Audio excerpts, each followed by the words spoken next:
Hello friends, welcome back to my YouTube channel study art hub. So friends, आज discuss करने वाली हूँ lesson 6 मंदिर स्थापत्य और मूर्तिकला के बारे में। अगर आप चैनल पर न्यू हैं, प्रीवियस वीडियोस आपने मिस किया तो ज़रूर देखिएगा। भारत में मंदिर स्थापत्य का फैलाव नक्शे की बाहरी रेखा पैमाने में नहीं है। ठीक है, देख लीजिए नक्शा पहले, और पॉसिबिलिटीज़ हो तो स्क्रीनशॉट इस नक्शे का ज़रूर ले लीजिएगा।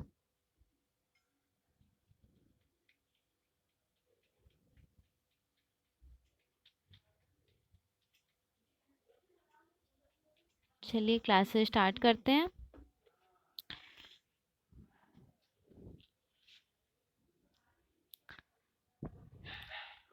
आज जब हम अंग्रेजी के टेम्पल शब्द की बात करते हैं तो हमारे लिए उसका सामान्य अर्थ भारत के भिन्न भिन्न प्रदेशों के अनुसार देवालय, देवकुल, मंदिर, कोविल, देवल, देवस्थानम, प्रसाद या क्षेत्रम होता है।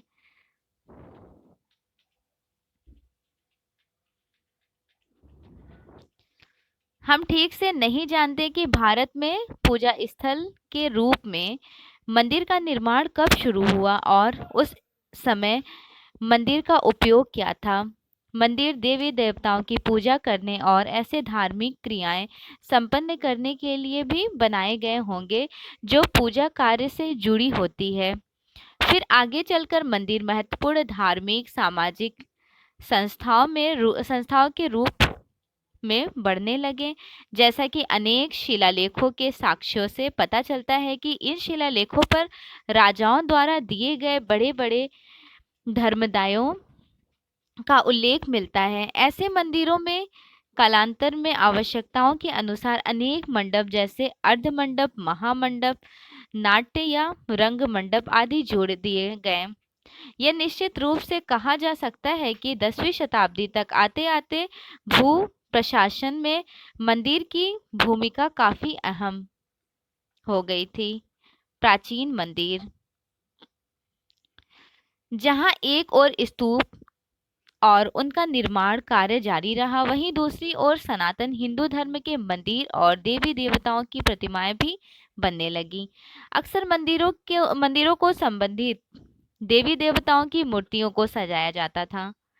पुराणों में उल्लेखित कथाएं सनातन धर्म की आख्यान प्रस्तुतियों का हिस्सा बन गई। हर मंदिर में एक प्रधान या अधिष्ठाता देवता की प्रतिमा होती थी। मतलब जो प्रत्येक टेम्पल्स, एवरी टेम्पल्स में क्या होते थे, देवता की प्रतिमा। मंदिरों के पूजा गृह 3 प्रकार के थे। साधक किस्म के, जिसमें प्रदक्षिणा पद होता है, निरंतर किस्म के, जिसमें प्रदक्षिणा पद नहीं होता है, और सर्वोतभद्र, जिसमें सब तरह के प्रवेश किया जा, मतलब चारों तरफ से एंटर कर सकते हैं। सपोज कीजिए ये हमारा टेम्पल है, ठीक है, ये मंदिर है, चारों तरफ से आप इधर से भी प्रवेश कीजिए, इधर से भी प्रवेश कीजिए, और इसके पीछे एक और दरवाजा, चारों तरफ से जो प्रवेश करें वो उसे बोलते हैं सर्वतोभद्र। निरंतर किस्म का मंदिर किसे कहते हैं, जिसमें प्रदक्षिणा पथ नहीं होता, प्रदक्षिणा पथ इसे बोलते हैं, जो चारों तरफ से आप घूम सकते हैं। जिसमें नहीं होता है उसे निरंतर किस्म का बोलते हैं। और संधर किस्म का बोलते हैं जहाँ पे प्रदक्षिणा पथ बना होता है। प्रदक्षिणा पथ बेसिकली होता है चारों तरफ परिक्रमा करने के लिए। देख लेते हैं, ये मंदिर शिव मंदिर है, नचना कुठारा, मध्य प्रदेश, 5वीं शताब्दी का। बहुत फेमस है नचना कुठारा शिव मंदिर। यहाँ पर एक छोटू सी स्कल्पचर भी है। ये पिक्चर देखिए, यहाँ पर एक स्कल्पचर है, मूर्ति, और ये मंदिर है। देखिए, ये पता है ये कौन से शेप में है, चारों तरफ से लगता है एंटर कर सकते हैं, तो ये निरंतर में इंक्लूडेड हो जाएगा। चलिए डिस्क्रिप्शन नेक्स्ट लाइन देख लेते हैं। मंदिर उत्तर प्रदेश में देवगढ़ तथा मध्य प्रदेश में एरड़, नचना कुठारा और विदिशा के पास उदयगिरी में पाए जाते हैं।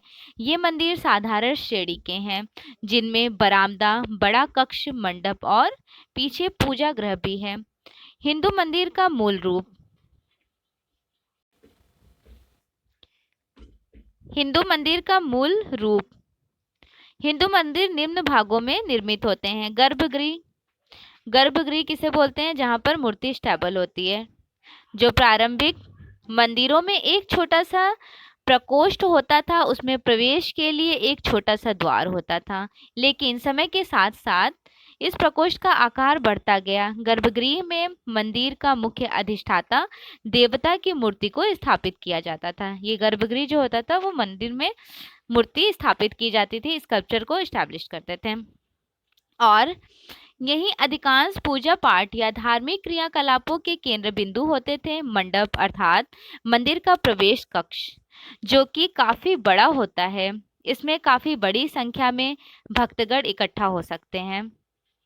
इस मंडप की छत आमतौर पर खंभों पर टिकी है। जो इसकी छत होती थी वो किस पे टिकी हुई होती थी? खंभों पर टिकी हुई होती थी छत। पूर्वोत्तर काल में इन पर शिखर बनाए गए थे। शिखर, शिखर किसकी पहचान है? उत्तर भारत के मंदिरों की पहचान है शिखर। शिखर जिसे उत्तर भारत में शिखर और दक्षिण भारत में विमान कहा जाता है। याद रखिएगा, दक्षिण भारत में विमान कहा जाता था। दक्षिण भारत में कुछ इस तरह से बनाई जाती थी ना, इस तरह से यहाँ पे गोपुरम वगैरह लगा दिए जाते थे, और उत्तर भारत में शिखर युक्त बनाए जाते थे। वाहन अर्थात मंदिर के अधिष्ठाता देवता की सवारी वाहन को एक स्तंभ या ध्वज के साथ गर्भगृह के साथ कुछ दूरी पर रखा जाने लगा था। भारत में मंदिरों की 2 श्रेणियां हैं। वैसे तो 3 श्रेणियां हैं, पहले पूरा डिफिनेशन देख लीजिए, उसके बाद मैं एक्सप्लेन कर दूंगी। श्रेणियों को जाना जाता है। उत्तर भारत में नागर शैली, जहां हम लोग रहते हैं, और दक्षिण भारत में द्रविड़ शैली। कुछ विद्वानों के मतानुसार बेसर शैली भी एक स्वतंत्र शैली है, जिसमें नागर और द्रविड़ दोनों शैलियों का कुछ चुनी हुई विशेषताओं का मिश्रण पाया जाता है। जो नागर और द्रविड़ शैली का मिक्सचर है वो बेसर शैली है। इन परंपरागत प्रमुख श्रेणियों के अंतर्गत और भी कई उपशैलियां आती हैं। हमें आगे इस अध्याय में इन उपशैलियों पर चर्चा करेंगे। मतलब ये जो पूरा चैप्टर है वो उपशैलियों पर चर्चा करेंगे। आगे चलकर मंदिरों के भवनों के निर्माण में ज्यों ज्यों जटिलता बढ़ती गई, उनमें तरह तरह की प्रतिमाओं की स्थापना के लिए आले दीवाले जोड़े रहे, मगर मंदिर की आधारभूत योजना नक्शा पहले जैसी ही बनी रही। सबसे पहले मैं थोड़ा एक्सप्लेन कर देती हूँ, नागर, द्रविड़ और बेसर शैली कैसे पहचानेंगे आप इन मंदिरों को। नागर शैली उत्तर भारत के जितने भी मंदिर आपको देखने को मिलेंगे ये सब नागर शैली के हैं। और उत्तर भारत के मंदिरों की पहचान क्या है? वर्गाकार होते हैं। ठीक है, वर्गाकार होते हैं, इतना आपको ध्यान रखना है। मंदिर कैसे होते हैं? किस शेप में? वर्गाकार शेप में, और ऊपर आमलक लगा होता है, आमलक लगा होता है। और देवगढ़ का दशावतार यूपी वाला सबसे पहला मंदिर कहा जाता है, और सबसे सर्वश्रेष्ठ मंदिर है लिंगराज मंदिर उड़ीसा का। और गुप्त काल में नागर शैली का जो विशेषता पाया गया है वो गुप्त काल से शुरुआत देखने को मिल जाता है। सेकंड है द्रविड़ शैली। द्रविड़ शैली की क्या पहचान है, कैसे पहचानेंगे? अच्छा, टाइम ड्यूरेशन भी बता देती हूँ। 8वीं से लेकर 14वीं शताब्दी तक चला था नागर शैली। उसके बाद 7वीं या 8वीं से लेकर 18वीं शताब्दी तक चला था द्रविड़ शैली। द्रविड़ शैली दक्षिण भारत में आपको देखने के लिए मिल जाएगा, दक्षिण भारत में। और पहचानेंगे कैसे द्रविड़ शैली को? तो इसका जो होता था आयताकार होता था, ये मंदिर आयताकार होता था। तमिलनाडु, आंध्र प्रदेश में देखने को मिल जाएगा। और स्तूपी लगा होता था, स्तूपी और गोपुरम लगा होता था। सर्वप्रथम मंदिर कहा जाता है कांचीपुरम का कैलाशनाथ मंदिर, और सबसे सर्वश्रेष्ठ मंदिर कहा जाता है राजा राजेश्वर मंदिर। राजा राजेश्वर ने जो बनवाए थे बृहदेश्वर मंदिर। बृहदेश्वर मंदिर द्रविड़ शैली का सर्वश्रेष्ठ मंदिर है। थर्ड है बेसर शैली। बेसर शैली जो है ये दक्षिण भारत में चला है 8वीं से सिर्फ 14वीं शताब्दी तक। नागर और द्रविड़ का मिक्सचर है बेसर शैली। बेसर शैली दक्षिण भारत में चला था। गोलाकार मंदिर आप पहचान लेंगे, गोलाकार जब देखिएगा समझ जाइएगा दक्षिण भारत के बारे में बात हो रही है। बेसर शैली के बारे में। बेसर शैली का जो पहचान है वो गोलाकार और अर्ध गोलाकार है। जिस तरह से स्तूपाज होते थे वैसे गोलाकार और अर्ध गोलाकार मंदिर बनाए गए हैं। विरूपाक्ष मंदिर सबसे सर्वश्रेष्ठ सर्वप्रथम मंदिर कहा जाता है विरूपाक्ष मंदिर। विरूपाक्ष मंदिर सर्वप्रथम है और सबसे सर्वश्रेष्ठ मंदिर कहा जाता है होयसलेश्वर मंदिर। होयसलेश्वर मंदिर किस शैली का? द्रविड़ शैली का, कर्नाटक चालुक्य काल का है और ये तमिलनाडु पल्लव काल, नागर है, गुप्त काल। चलें डिस्क्रिप्शन, अब आई थिंक आपको कंफ्यूजन बिल्कुल नहीं होगा। जो इम्पोर्टेंट आज था मैंने सारा एक्सप्लेन कर दिए। अब नेक्स्ट लाइन देख लीजिए। यहाँ तक तो कंप्लीट हो गया। एक सेकेंड,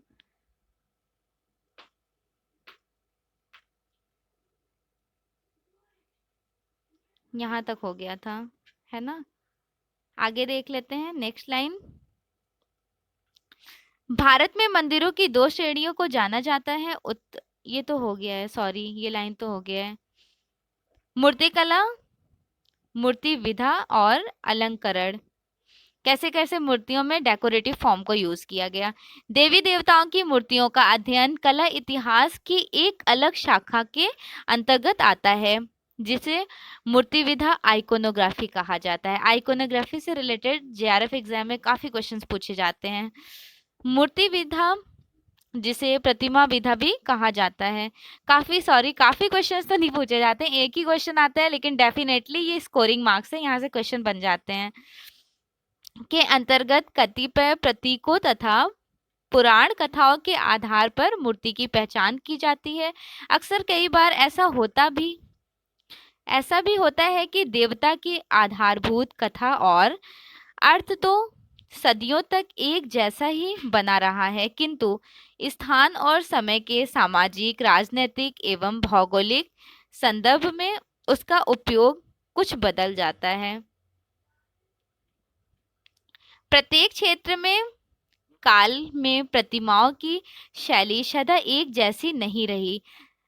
प्रतिमा विधा में अनेक स्थानीय परिवर्तन आते रहे। मूर्ति कला तथा अलंकरण शैली में भी व्यापकता आती गई और देवी देवताओं के रूप उनकी कथाओं के अनुसार बदलते गए।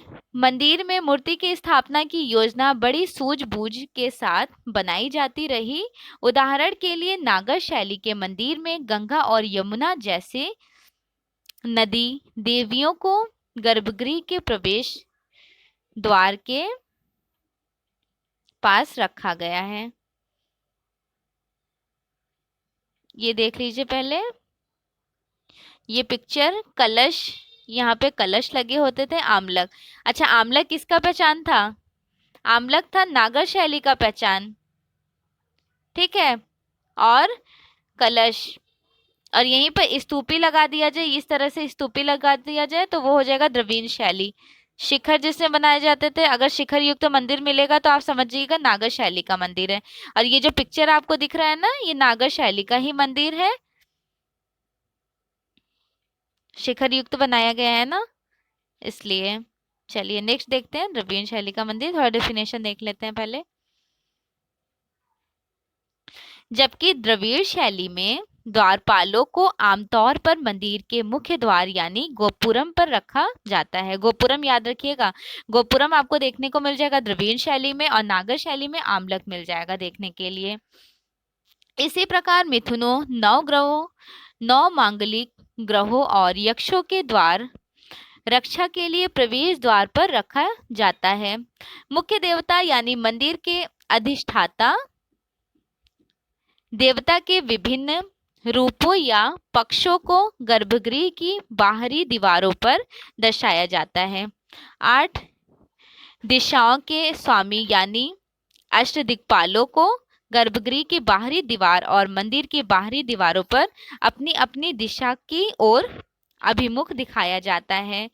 मुख्य देवालयों की चारों दिशाओं में छोटे देवालय होते हैं जिनमें मुख्य देवता के परिवार या अवतारों की मूर्तियों को स्थापित किया जाता है। देवी देवताओं के भिन्न भिन्न रूपों की मूर्तियों को देखने से पता चलता है कि भिन्न भिन्न पथों या संप्रदायों के बीच दार्शनिक वाद विवाद और प्रतियोगिताएं चली थीं, जिनके कारण उनके रूपों के प्रस्तुतिकरण में भी विविधता आ गई। अंततः अलंकरण के विविध रूपों जैसे गवाक्ष, व्याल, याली, कल्प, लता, आमलक, कलश का भी प्रयोग मंदिर में विविध स्थानों तक तरीकों से किया गया। नागर या उत्तर भारतीय मंदिर। उत्तर भारत में मंदिर स्थापत्य वास्तुकला की जो शैली लोकप्रिय हुई उसे नागर शैली कहा जाता है। इस शैली की एक आम बात यह थी कि संपूर्ण मंदिर एक विशाल चबूतरे वेदी पर बनाया जाता है और उस तक पहुंचने के लिए सीढ़ियां होती हैं। आमतौर पर इन मंदिरों में दक्षिणी भारत में द्रविड़ शैली के विपरीत कोई चार दीवारियों या दरवाजा नहीं होते। मंदिर में एक घुमावदार गुंबद होता है जिसे शिखर कहा जाता है। यद्यपि पुराने जमाने में मंदिरों में एक ही शिखर होता था, लेकिन आगे चलकर इन मंदिरों में कई शिखर होने लगे। पहले एक ही शिखर हुआ करता, फिर आगे चल के डेवलपमेंट होता गया। वैसे मॉन्यूमेंट्स में भी चेंजेस आते गए, टेम्पल्स वगैरह में भी। मंदिर का जो गर्भगृह हमेशा सबसे ऊंचा शिखर के एकदम नीचे बनाया जाता है। नागर शैली नागर मंदिर उनके शिखरों के ऊपर शक्ल के अनुसार, रूपाकार शक्ल के अनुसार कई उप श्रेणियों में विभाजित किया जा सकता है। भारत के भिन्न भिन्न भागों में मंदिरों के भिन्न भिन्न भागों को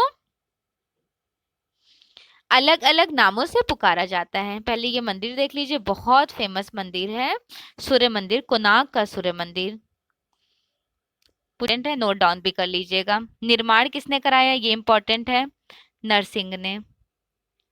नरसिंह देव प्रथम ने निर्माण कराया कोणार्क मंदिर का। इसे ब्लैक पगोड़ा के नाम से जाना जाता है। काफी बार एग्जाम में पूछा गया है कि ब्लैक पगोड़ा किसे कहा जाता है। ब्लैक पगोड़ा के नाम से जाना जाता है कोणार्क के सूर्य मंदिर को। कोण का मतलब होता है कोना और आर्क का मतलब होता है सूर्य। दोनों को मिलाकर क्या हुआ, सूर्य का कोना। मंदिर किससे बनाई गई है, ये जो टेम्पल आपको दिख रहा है ये किससे बनाया गया है, याद रखना है आपको, इंपॉर्टेंट है, ग्रेनाइट से। ठीक है, ग्रेनाइट से बनाया गया है। ग्रेनाइट स्लेटी कलर का होता है, स्लेटी ग्रेनाइट से बनाया गया है। और यहाँ पर आपको कुछ देखने को मिल जाएगा, यहाँ पे शो तो नहीं कर रहा है, फिर भी मैं एक्सप्लेन कर देती हूँ, पिक्चर्स में बैक साइड होगा। देखिए जो कोणार्क का मंदिर है इसमें 12 जोड़ी पहिए हैं। पहिए कितने हैं, 12 जोड़ी पहिए हैं। प्रत्येक पहिए में 8 तीलियां हैं। प्रत्येक पहिए में कितनी तीलियां हैं, 8 तीलियां हैं। 12 जोड़ी जो पहिए हैं वो वर्ष के प्रतीक का सिंबल है। 24 पहिए एक दिन के, प्रति घंटा 24 घंटे का सिंबल्स है। और उसके बाद जो 8 तीलियां हैं, 8 तीलियां वो 8 पहर को दर्शाता है। और घोड़ा कितने हैं यहाँ पर, तो घोड़ा जो है वो 7 है। घोड़ा है 7, सप्ताह के 7 दिन को रिप्रेजेंट करता है घोड़ा। मूर्ति बनाई गई है क्लोराइड पत्थर से। क्लोराइड पत्थर से मूर्ति बनाई गई है और ग्रेनाइट से ये पूरे टेम्पल बने हुए हैं। ठीक है, टेम्पल किससे बने हैं, ग्रेनाइट से। और मूर्तियां बनाई गई हैं क्लोराइड पत्थर से, जिसमें से ढोल बजाती, झांझ बहुत फेमस है, झांझ मदिरा, झांझ वादिका यहाँ की बहुत फेमस है, हाथी की प्रतिमा।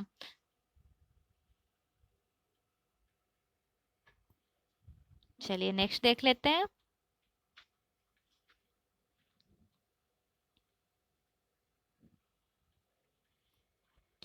किंतु एक साधारण शिखर को, जिनका आधार वर्गाकार होता है और दीवारें भीतर की ओर मुड़कर चोटी एक बूंद पर मिलती हैं, उसे आमतौर पर रेखा प्रसाद कहा जाता है। नागर में एक दूसरा प्रमुख वास्तु रूप है फमसाना किस्म के भवन जो रेखा प्रसाद की तुलना में अधिक चौड़े और ऊंचाई में कुछ छोटे होते हैं। इनकी छतें अनेक ऐसी शिलाओं की बनी होती हैं जो भवन के केंद्रीय भाग के ऊपर एक निश्चित बिंदु तक सफाई से जुड़ी होती है, जबकि रेखा प्रसाद सीधे ऊपर उठे हुए लंबे गुंबदों की तरह दिखाई देती है।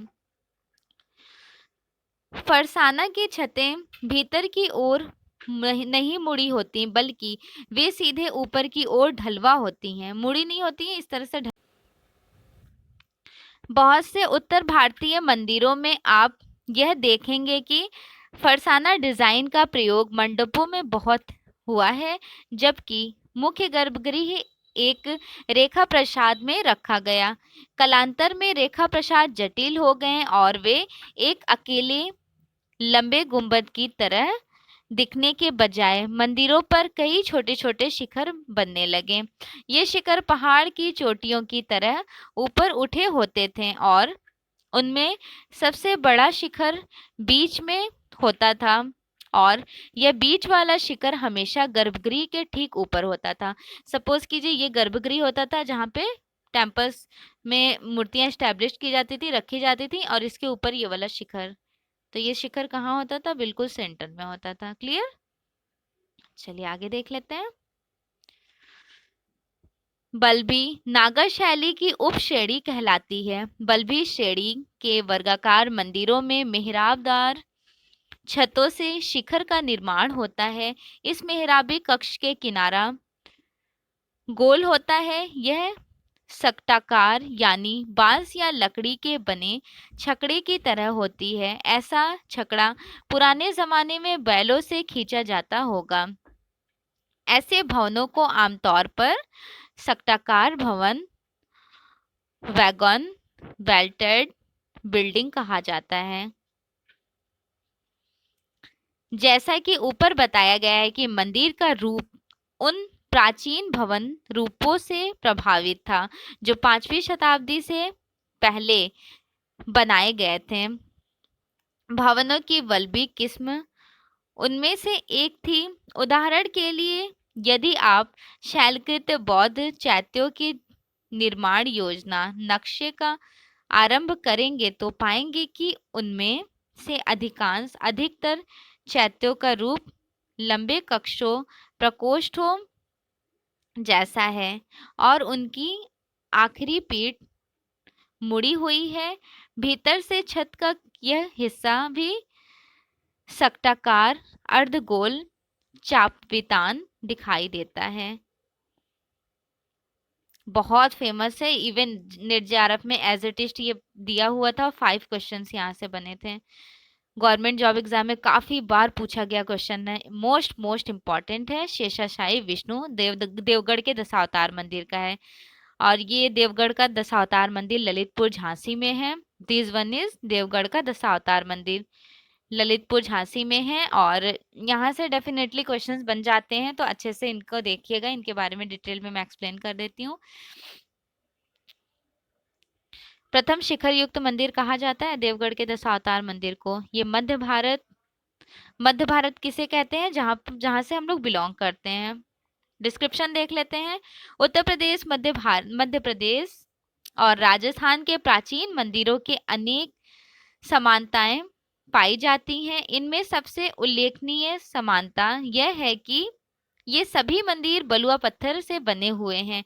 गुप्त काल के सबसे पुराने संरचनात्मक मंदिर जो आज भी मौजूद हैं मध्य प्रदेश में पाए जाते हैं, वे अपेक्षाकृत साधारण किस्म के हैं।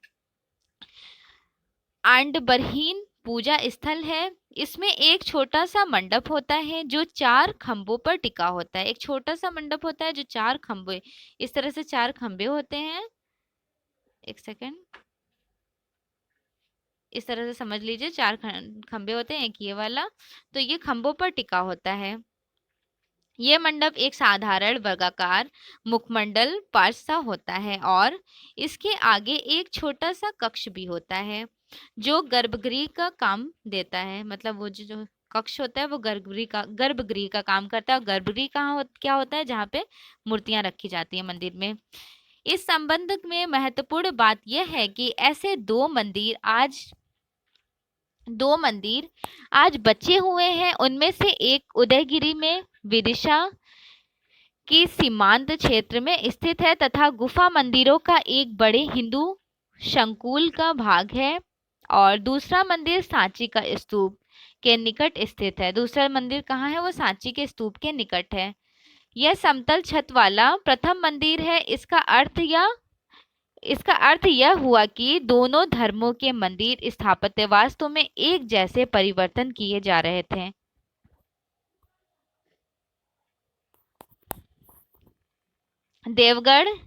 देवगढ़ के बारे में अच्छे से देखिएगा, इंपॉर्टेंट है। देवगढ़ जिला ललितपुर मध्य प्रदेश का 6ठी शताब्दी, दैट मीन्स ये गुप्त काल का मंदिर है, प्रारंभिक वर्षों में बनाया गया था। इसका मतलब यह हुआ कि यह मंदिर उपर्युक्त सांची और उदयगिरी मध्य प्रदेश के छोटे मंदिरों के लगभग 100 साल बाद बना था।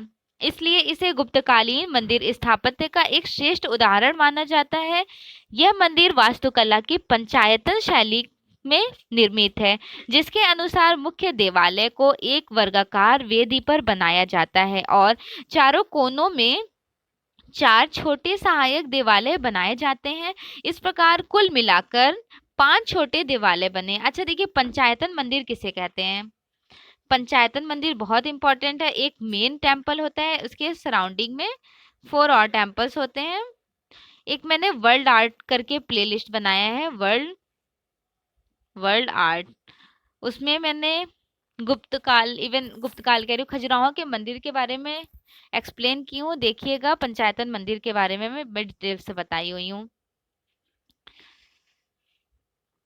इसका ऊंचा और वक्र रेखीय शिखर भी इसी काल की पुष्टि करता है। शिखर रेखा प्रसाद शैली पर बना है, जिससे यह स्पष्ट होता है कि यह मंदिर श्रेष्ठ नागर शैली का आरंभिक उदाहरण है। पश्चिमाभिमुख मंदिर का प्रवेश द्वार बहुत भव्य है। इसके बाएं कोने में गंगा है और दाएं कोने में यमुना है।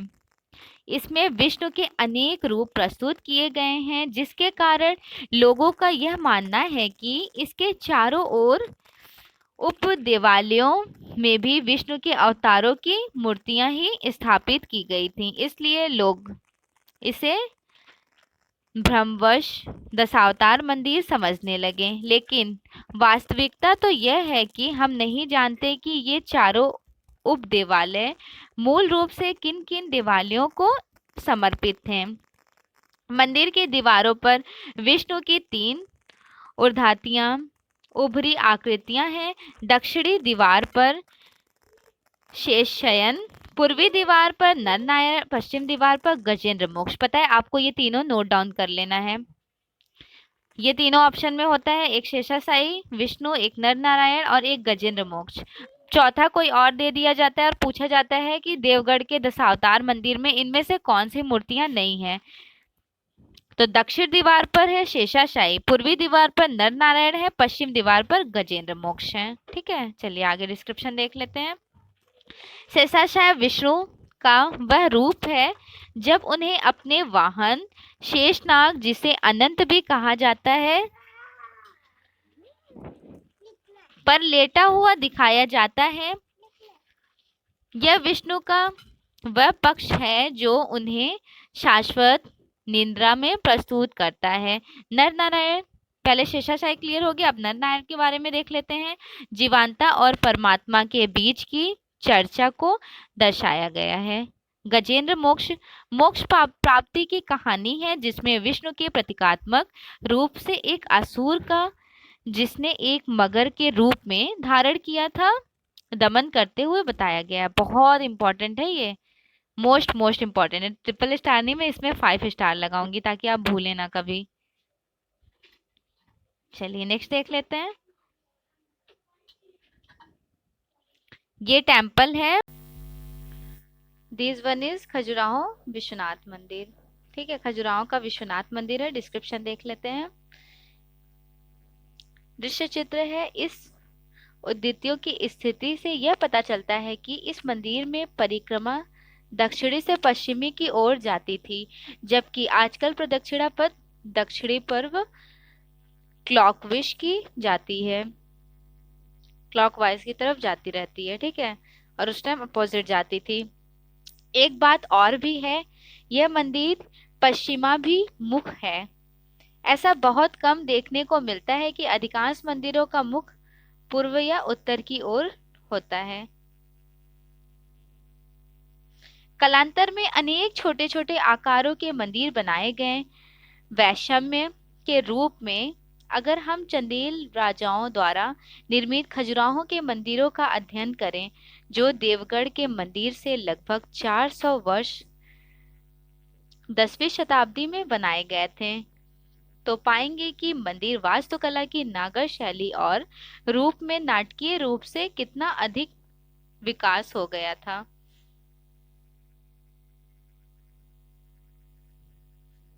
खजुराहो के लक्ष्मण मंदिर विष्णु को समर्पित है। लक्ष्मण मंदिर किसको समर्पित है? विष्णु को समर्पित है। यह मंदिर चंदेल वंशीय राजा धंग द्वारा 954 ईसा पूर्व टाइम ड्यूरेशन में बनाया गया। नागर शैली में निर्मित यह मंदिर एक ऊंची वेदी प्लेटफॉर्म पर स्थित है और उस तक पहुंचने के लिए सीढ़ियां बनी हुई हैं। इनके कोनों में 4 छोटे छोटे देवालय हैं और इनके गगनचुंबी शिखर पिरामिड की तरह सीधे आकाश में खड़े हुए उसके उग्रद्र उठान की प्रदर्शित कर रहे हैं। इनके शिखर के अंत में 4 नलीदार चकिया तश्तरी है, जिसे आमलक कहते हैं, आमलक कहा जाता है, और उस पर एक कलश स्थापित है। और ये पहचान किसकी है? आमलक और कलश ये पहचान है नागर शैली की। और उत्तर भारत के जो मंदिर हो गए, खजुराहो के मंदिर या फिर पाल सेन मंदिर या फिर यूपी के जितने भी मंदिर हो गए हैं, गुप्त काल के मंदिर, ये शायद नागर शैली के मंदिर हैं। नागर मंदिर में सर्वत्र पाई जाती हैं। मंदिर के आगे निकले हुए बारजे और बरामदे हैं।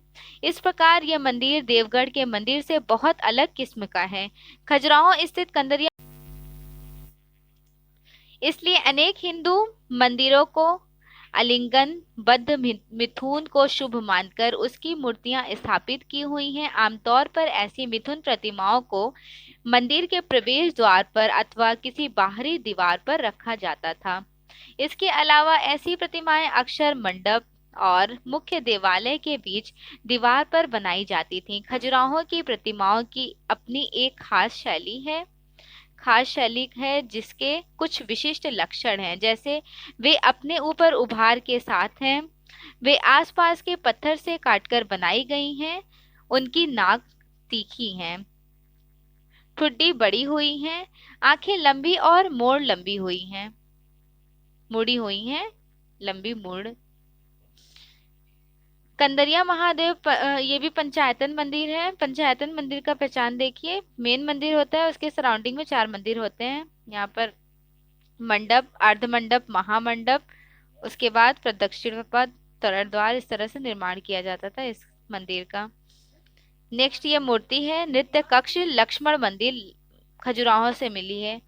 मंदिर का मूर्ति देखिए, मूर्ति का नेम है नृत्य कक्ष। लक्ष्मण मंदिर से ये मूर्ति मिली हुई है, नृत्य कक्ष वाली, डांसिंग के पोजीशन में है। चलिए आगे डिस्क्रिप्शन देख लेते हैं।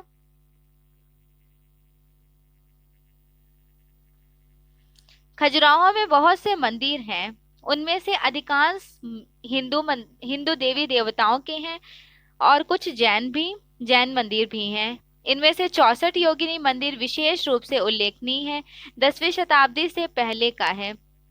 इस मंदिर में कई छोटे छोटे वर्गाकार देवालय हैं जो ग्रेनाइट के शिलाखंडों को काटकर बनाए गए हैं। इनमें से प्रत्येक देवालय देवी देवताओं को समर्पित है। इस तरह की तांत्रिक पूजा का उदय 7वीं शताब्दी के बाद हुआ था। ऐसे बहुत से मंदिर जो योगिनी पंथ को समर्पित हैं। मध्य प्रदेश, उड़ीसा, दक्षिण में तमिलनाडु तक 7वीं शताब्दी या 10वीं शताब्दी के बीच यंत्र तंत्र बनाए गए थे, लेकिन आज उन्हें बहुत कम